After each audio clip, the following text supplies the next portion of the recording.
Bonjour à tous and welcome to Learn French with Vincent, and this is Unité 17, leçon D. And in this lesson we'll see together les verbes pronominaux, and we'll actually try to see whether it's possible to see one form or two forms, okay? So une forme ou deux formes. So let's start now. And so when we're talking about les verbes pronominaux, actually we will have several situations. The first one will be that actually this verb will only exist at this form pronominal. So it does mean that it won't exist at this other form non pronominal. Okay, so we'll see that. The second situation is that well, the two forms will exist, whether the pronominal and the non pronominal. And in these cases, well, actually, the meaning won't be that different. And the last situation, you will have the two forms existing, so pronominal and non-pronominal, but then the meanings will be quite different. Okay, so we'll start first with this situation when we've got only one form, la forme pronominale. Okay, so for example, we take this verb, se souvenir de, and it's quite interesting because, well, many students tend to make the mistake in a way when they want to use souvenir, well, they use souvenir without using this se. So actually they would like it to be non-pronominal, and unfortunately for you it doesn't exist. So actually souvenir like that doesn't exist, and if you want to use this verb, you've got to use it with se, so it will be la forme pronominale. Okay? Few examples like s'absenter, s'écrouler, s'effondrer, se moquer, se méfier, s'enfuir, s'en aller. Okay? So in all these cases, actually these verbs exist only with se before them, so pour la forme pronominale. Okay, so let's see now the meanings. S'absenter, s'écrouler, s'effondrer, se moquer, se méfier, s'enfuir, s'en aller. Okay, so you've got here the translations, and keep in mind that if you want to use them, you will have to use them with se, and then of course it will modify the way that you conjugate them. We've been seeing that previously, so you can check the previous videos about that. Okay? S'abstenir, s'efforcer de, s'envoler, se soucier, se souvenir, and that's it. Okay, so s'abstenir, s'efforcer de, s'envoler, se soucier, se souvenir. Okay, so it will be exactly the same situation. These verbs only exist, or they are only used as verbes pronominaux, so with this se before them, and they don't exist without it. Okay, so let's see now the second situation. So deux formes, so they exist with or without se, so pronominal et non pronominal, and then the meaning is not really different. Let's take this example. So the verb attendre, okay, and then the verb s'attendre à. So s'attendre à means to expect, yes, and then attendre is to wait. So clearly you can see that the meaning doesn't change that much. Le sens change peu. And then la préposition peut changer, because you can see here that, of course, we've got the preposition à, okay, and we don't really have it right here. Okay? S'attendre à, an example. Je m'attends à recevoir un appel. So it's actually, and then j'attends le train de 15 heures. Okay, so in that case, well, it will mean to expect, and then in that case, it will mean to wait. Okay, je m'attends à recevoir un appel, so I expect to receive a call, and then j'attends le train de 15 heures. Well, I expect the train that will arrive at 15 heures. Okay, so let's check now. S'attendre à, and then attendre, another one. Je m'attends à une belle surprise. Or then it would be possible also to use attendre like that. J'attends d'avoir une belle surprise. So it would be possible to express almost the same idea without using this form pronominal. Okay? That's it.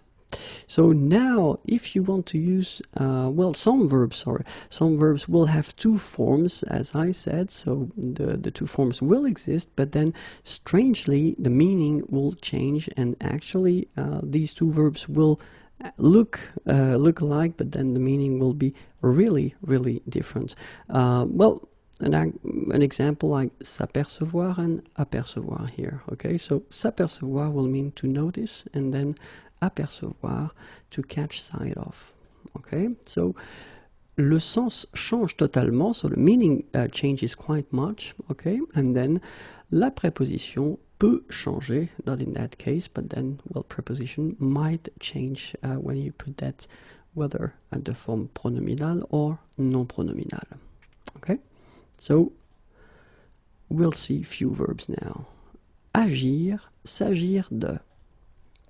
Aller, s'en aller, apercevoir, s'apercevoir de, attendre, s'attendre à, douter, se douter de, ennuyer, s'ennuyer, entendre, s'entendre avec. Okay, so let's see now the translations. Agir, s'agir de. Okay, so I will respect exactly the same order for the translations. Okay, so it will be agir, it's to act, and then s'agir de, to be about. Okay, so it will be exactly the same for the other verbs. Aller, s'en aller, apercevoir, s'apercevoir de, attendre, s'attendre à, douter, se douter de, ennuyer, s'ennuyer, entendre, s'entendre avec.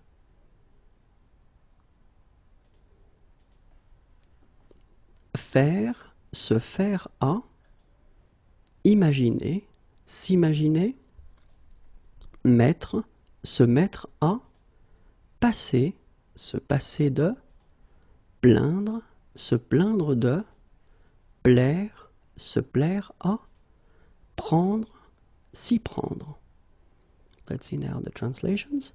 Faire, se faire à, imaginer, s'imaginer, mettre, se mettre à, passer, se passer de, plaindre, se plaindre de, plaire, se plaire à, prendre, s'y prendre. Servir, se servir, tromper, se tromper, trouver, se trouver, and that's it. Servir, se servir, tromper, se tromper, trouver, se trouver. Okay, so remember that, well, we can have an example here now. S'apercevoir de, and then apercevoir. Je m'aperçois de mon erreur, and then j'aperçois un bateau sur la mer. Okay, so in these two cases, actually, the first one, s'apercevoir, will actually be translated by to notice, okay, and then here, j'aperçois un bateau sur la mer, to catch sight of. Okay, so as you can see, well, of course, they look the same because you get apercevoir and s'apercevoir, but then the meaning is really, really different. Okay? So keep in mind that it's possible when we're talking about les verbes pronominaux to have only one form, or then to have two forms, okay, pronominal and non-pronominal, and then the meaning will be almost the same, okay, and then it's also possible to have these two forms with totally different meanings when it comes to the form pronominal and non-pronominal. Okay, I hope it was clear. Have a great day. Au revoir et à bientôt. Bonjour à tous and welcome to Learn French with Vincent, and this is Unité 17, leçon E. And in this lesson, we'll work together on les verbes pronominaux and more precisely, les verbes pronominaux réfléchis. Okay, so les verbes pronominaux réfléchis. Okay, so we'll see in the coming videos other type of verbs, les verbes pronominaux. Okay, but this one will focus on les verbes pronominaux réfléchis. And we can start right now. So what are les verbes pronominaux réfléchis? And it's a good question. So let's imagine that we've got the subject. So the subject will be me. And well, the idea of this verbe pronominaux réfléchis is that if I do something, so I will do une action, well, I will do it on myself, okay? And that's the whole concept of these verbes pronominaux réfléchis, okay? So I'm doing something and I'm doing something on myself, okay? So let's see now a few examples of verbes pronominaux réfléchis. The first one, se laver, se lever, se peigner, se parfumer, se raser, se maquiller. Okay, so all these verbs are in this categories, a category of les verbes pronominaux réfléchis. So let's see now what they mean, and now it will be probably more clear for you. So se laver is here, se lever, se peigner, se parfumer, se raser, se maquiller.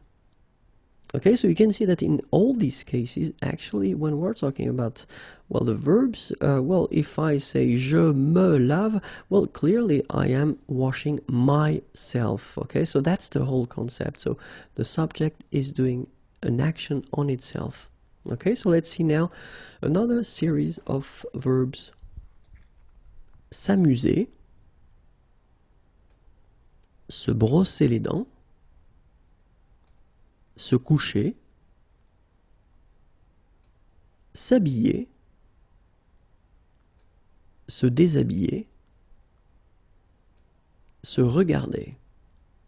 Okay, so let's see now the meanings, the translations. S'amuser, se brosser les dents, se coucher, s'habiller, se déshabiller, se regarder.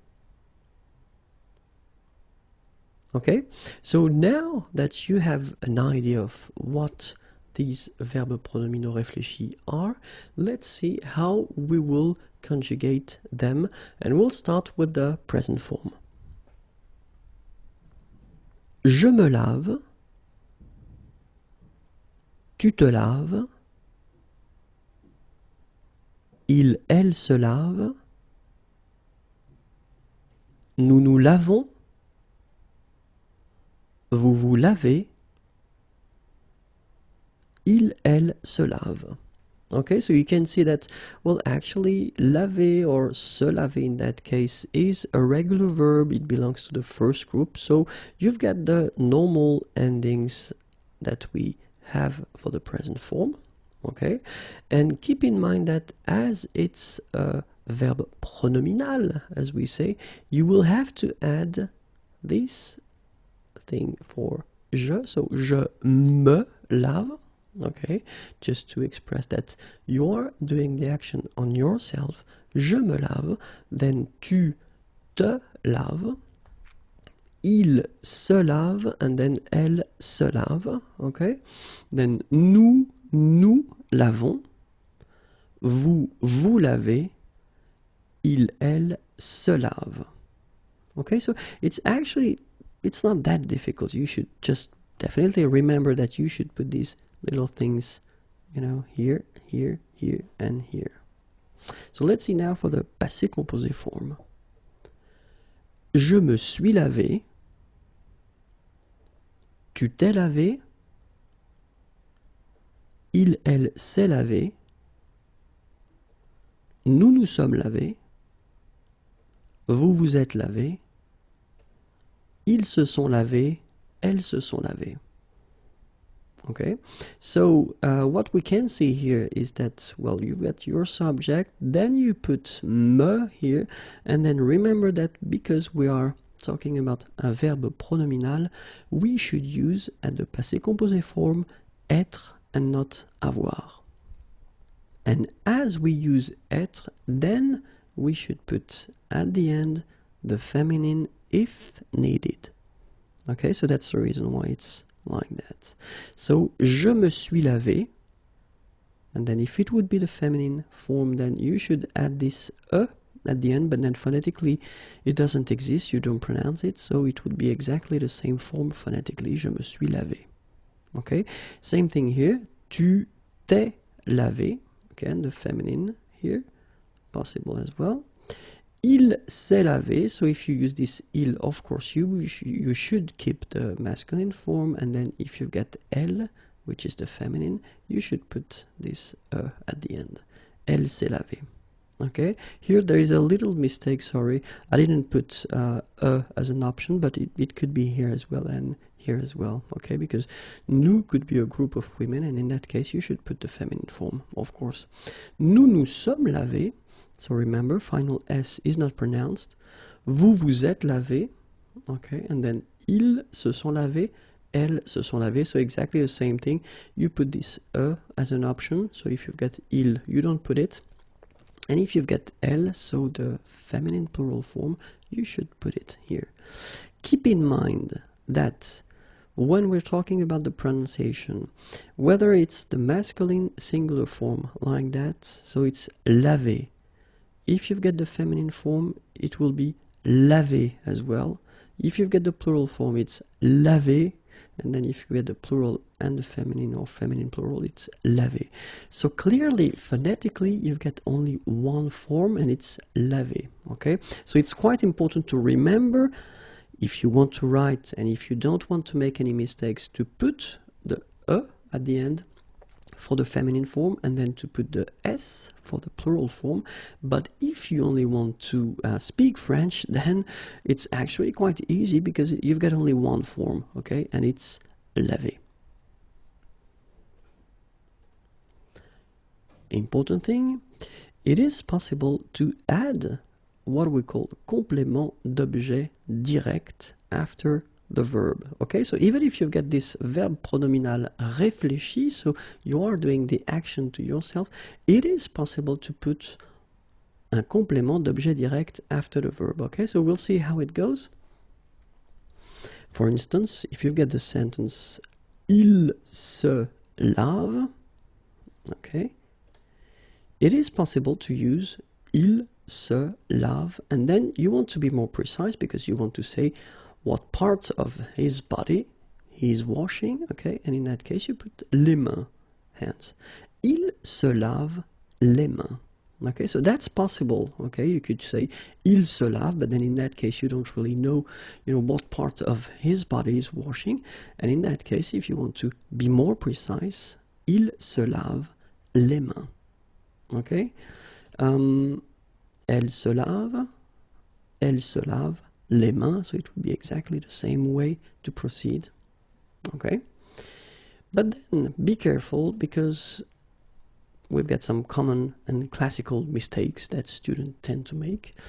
This is one thing that I've been seeing quite often. Elle se lave ses mains. Okay, so in many situations students tend to put here, so instead of what we saw it was les mains, they want to put the possessive, so they want to put ses mains, okay, which, I mean, it would be logical, I mean, why not, but then unfortunately the French grammar say that no, it's not possible, so keep in mind that if you want to use this structure and put this complément d'objet direct after your verb, you should put the article here, les, okay, and don't use the possessive c'est. Okay, so you say elle se lave les mains, and you don't say elle se lave ses mains, as we have or as we had here before. Okay, so it will be exactly the same thing here when you say tu te laves tes cheveux. It's actually, well, it would be logical, but then unfortunately that's not the way it goes. You don't say that. You will say, as we saw, tu te laves les, so the article, and then cheveux. Okay, so remember, don't put the possessive here when you get this type of structure. Okay? So same thing, je me lave mes dents. Well, actually it's not possible, but you will say, je me lave les dents. Okay, so remember, no possessive. Another thing to remember, if you want to put le passé composé. Il s'est lavé, and then il s'est lavé les mains. Okay, so you will keep this structure. It's actually quite simple. Il s'est lavé, and then you put your complément d'objet direct after les mains. Elle s'est lavée. So in that case, if you look carefully, as we saw previously, you should put the feminine form here at the end, okay, because you are using être in that case. But then look, and that's the reason why you should be careful, elle s'est lavée, and then you don't put anything here, okay, so you take away your feminine form, and you've got your complément d'objet direct after, so elle s'est lavé les mains. This is quite tricky. Many persons tend to make the mistake and to put this feminine form here, or it could be the plural as well, but then in that case it's the feminine, so take it away, don't put anything, and keep your structure like that. Elle s'est lavé les mains. So for instance, in that case, you've got elles se sont lavées, so remember that, well, it's logical, we use être, and then we put the feminine form because it's the feminine, and we put the plural form because it's the plural. But remember this strange rule, but still it's a rule, so you need to follow it. It will go like that as well. So elles se sont lavées, and then you drop the feminine, you drop the plural form, you just put your participe passé like that, okay? And you continue your sentence with your complément d'objet direct, les mains. Okay, so elles se sont lavé les mains.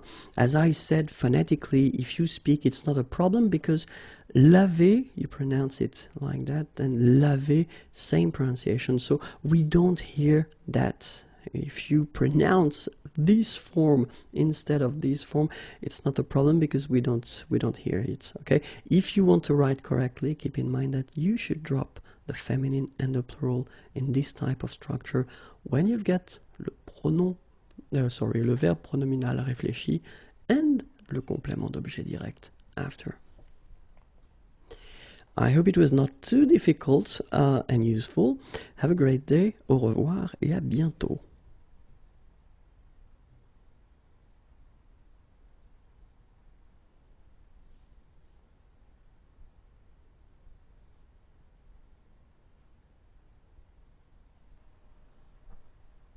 Bonjour à tous and welcome to Learn French with Vincent. This is Unité 17, leçon F.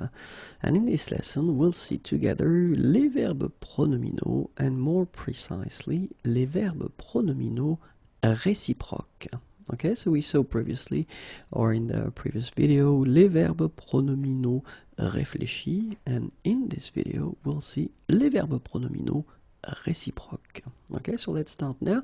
And well, the good question that we could ask is, what are les verbes pronominaux réciproques? So let's see. And the first thing that you should keep in mind is that you will need two persons. So la personne numéro un and then la personne numéro deux.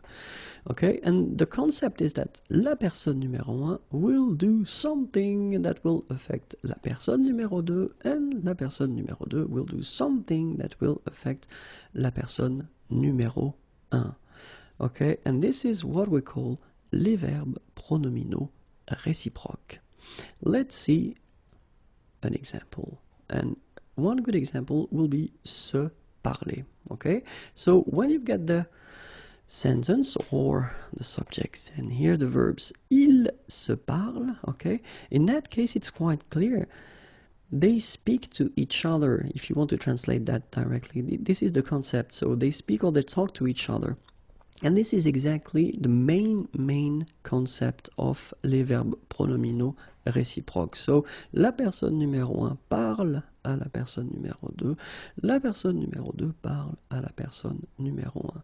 So this cycle, okay, will actually symbolize in a way this concept of les verbes pronominaux réciproques. Okay, so as we have two persons, la personne numéro 1 et la personne numéro 2, it means that le sujet est au pluriel. Okay, so the subject will need to be at the plural form, of course.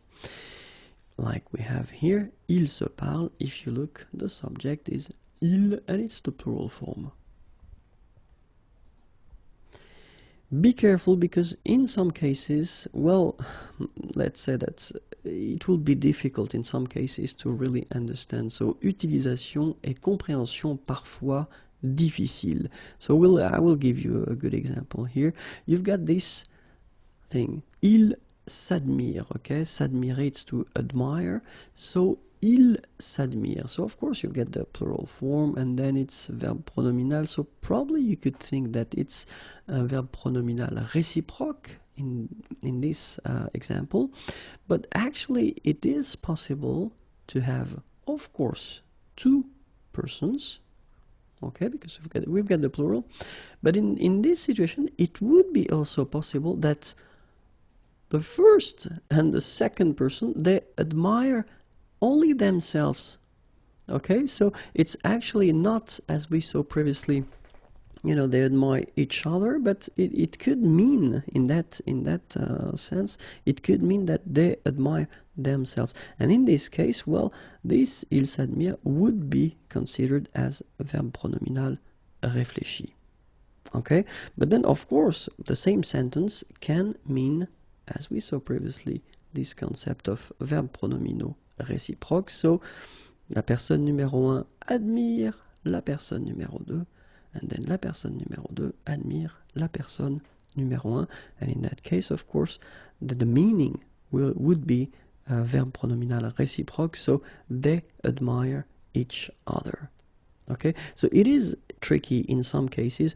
Normally, it doesn't come like that. So normally you've got a context, and normally you tend to understand quite fast and quite well if it is verb pronominal réfléchi or verb pronominal réciproque. Okay, so but if it comes just like that without anything before or anything after, well, it can be tricky because, as we saw, it can mean two different things. Okay, be careful when we make the passé composé form, because of course, as we are using être here, okay, we will have to put at the end, well, whether the feminine or the plural. So when you get ils se sont regardés, so in this case you will have to add this final s at the end because it's the plural.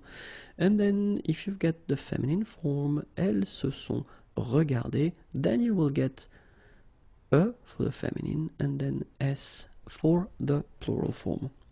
Remember that we don't pronounce them, so you will get phonetically regarder and then here the same form regarder. Okay, so you don't pronounce anything after your e, but still you should write them if you want to write correctly. Okay, so masculin pluriel and then féminin pluriel. And this is it. I hope it was useful. We will continue a little bit in the next video with les verbes pronominaux, okay? But then, have a great day. Au revoir et à bientôt.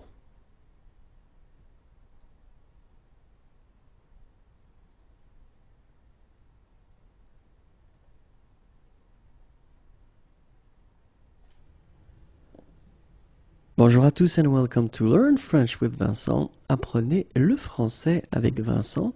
And this is unité 17, leçon G.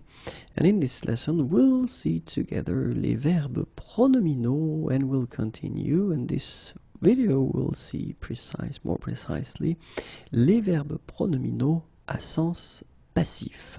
Okay, so the first question is, of course, what are they, or what does it mean? Well, the main concept that you've got to keep in mind is that when we talk about le passif in French, it's actually quite strict in a way.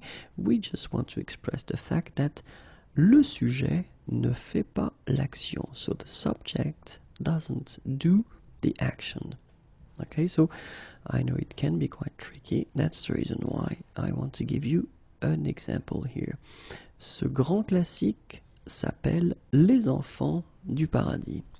So in that case, we want to talk about a movie, Les Enfants du Paradis, and it's a classical movie, so ce grand classique. So let's have a look at your sentence. Here you can see the verb, okay? You can see that before the verb, you've got this S apostrophe, so it does mean that it is a verb pronominal, okay? And then here, just before, you've got the subject, ce grand classique. But if you take 1 minute to look at the sentence, ce grand classique s'appelle Les Enfants du Paradis, you can notice that actually the subject, ce grand classique, doesn't do the action, because it's not possible. I mean, the movie cannot call itself. And that's the whole concept of what we call le passif. Okay? And in that case, this verb pronominal, s'appeler, will be used, as we saw here, un sens passif. Okay?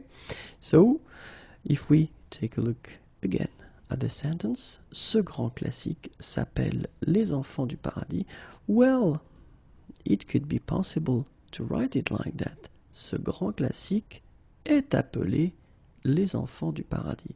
And this is one interesting thing, because now you notice that it is possible to use this verb appeler. So in that case, you don't have this form pronominal, okay? You just have this form non pronominal, so appeler. And it's possible to use it at the passive form. Est appelé is called. Okay, so it would be possible in that case, and the good thing is that, well, in this situation, you notice that s'appeler and then appeler, so you can use this verb pronominal s'appeler instead of using the passive form est appelé. Okay, so it can be quite useful in some cases. So, ce grand classique est appelé Les Enfants du Paradis, so it would be an option, of course, or then it would be possible to use on appelle ce grand classique Les Enfants du Paradis. Okay, and in this situation, you notice quite well that ce grand classique, well, actually is not doing the action. Okay, so s'appeler in that case at the present form can be used instead of a passive form, which is quite useful in a way, and it's quite good to remember that it's an option that you have instead of using le passif in some cases, of course, not all the time. So let's see few verbs that will be possible and will actually work as we saw with the s'appeler. So the first one is s'acheter, okay, and what I will give you the translation, but I will only give you the by translation, so the translation for acheter, just for a good reason. If you look at the sentence, les médicaments s'achètent dans les pharmacies, well, it's exactly the same thing. You want to say that les gens achètent des médicaments, les médicaments, sorry, dans les pharmacies. And so the interesting thing is to know the meaning of acheter, okay, because this is what we will have to use. So, les gens achètent les médicaments dans les pharmacies. Les médicaments s'achètent dans les pharmacies. So, s'acheter, s'appeler, s'apprendre, se comprendre, se concevoir, se construire. And let's see now the translations. S'acheter, s'appeler, s'apprendre, se comprendre, se concevoir, se construire. Okay, so all these verbs can be used as well, as we saw, as verbes pronominaux à sens passif. The list continues. Se corriger, se couper, se dire, se diviser, s'employer, s'entendre. Se corriger, se couper, se dire, se diviser, s'employer, s'entendre.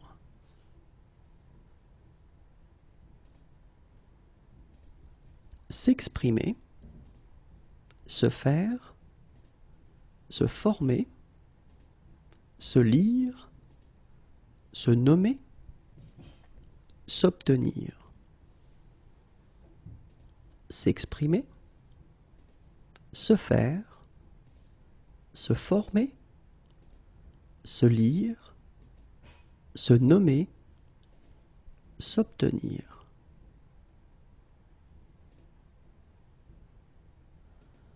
Se parler, se perdre, se porter, se pratiquer, se réaliser, se remarquer. Se parler, se perdre, se porter, se pratiquer, se réaliser, se remarquer.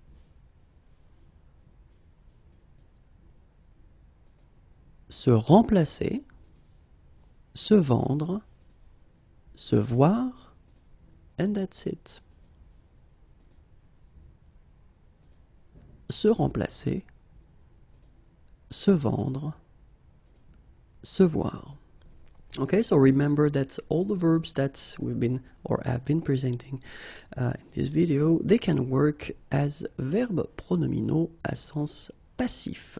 Okay, I hope it was clear. Have a great day and hope to see you soon. Au revoir et à bientôt.